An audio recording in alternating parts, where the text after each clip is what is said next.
Buongiorno.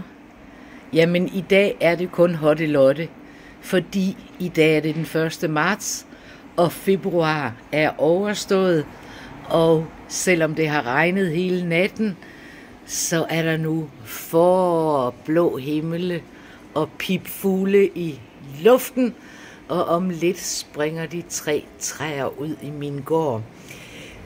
Jeg tager op til søen for at lede efter forårsblomster, og så opdagede jeg her, da balkonen ligesom skulle gøres martsklar, at de her 2 planter her, som jeg havde købt i IKEA i den tro, at de var kunstige.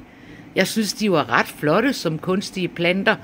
Og så tænkte jeg jo, at selvom det er kunstige, så skal man nok fjerne det vand, der ligger i bunden af de her potteplanter, potteskåle, som hænger her.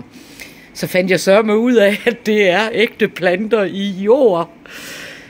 Det siger jo stadigvæk noget om min mangel på grønne fingre, men eftersom jeg ikke har gjort noget som helst ved dem hele vinteren, så har de overlevet, og nu har de så fået mere jord og bryste sig i, og så har jeg prikket hul i skålene der, så vandet også kan løbe fra.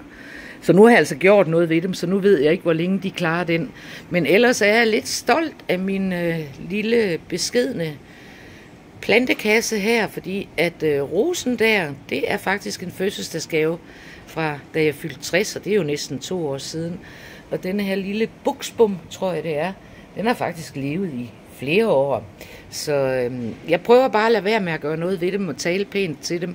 Og det skal jeg så altså også til at gøre til de her 2, som så ikke er plastikplanter.